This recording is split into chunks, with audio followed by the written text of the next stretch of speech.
folks, it's Camille and Eme-Lee again from the Wills and Estates team here at Southern Waters Legal, just continuing our True or False series. So our True or False for you today is that all your assets are covered by your will. So this one could actually be true or false depending on your asset position.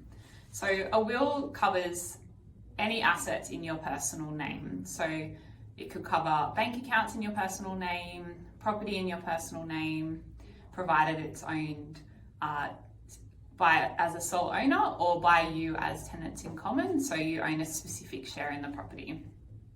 So all personal assets are covered by your will. However, if you have, for example, a company, the shares in that company would form part of your will, but the control of the company and the company itself would continue to exist if you were to pass away.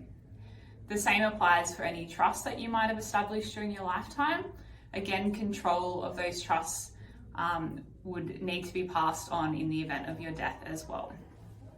The other assets that may not be covered by your will are a superannuation. So super, you actually need to do a nomination of where you would like your super to be paid. You can nominate your will to receive your super, but you can also nominate your spouse, for example, or a child to receive your superannuation, which would mean it doesn't get paid to your will, but directly to those people. Finally, most people might hold a property as joint tenants where there's a couple, and that means that if one of you pass away, the other survivor would continue to hold that property regardless of what your will says.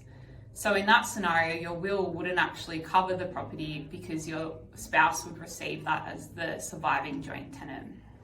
So there's various considerations in looking at your will and what your will actually covers, and then making sure all those other assets are also dealt with under different documents as may be required.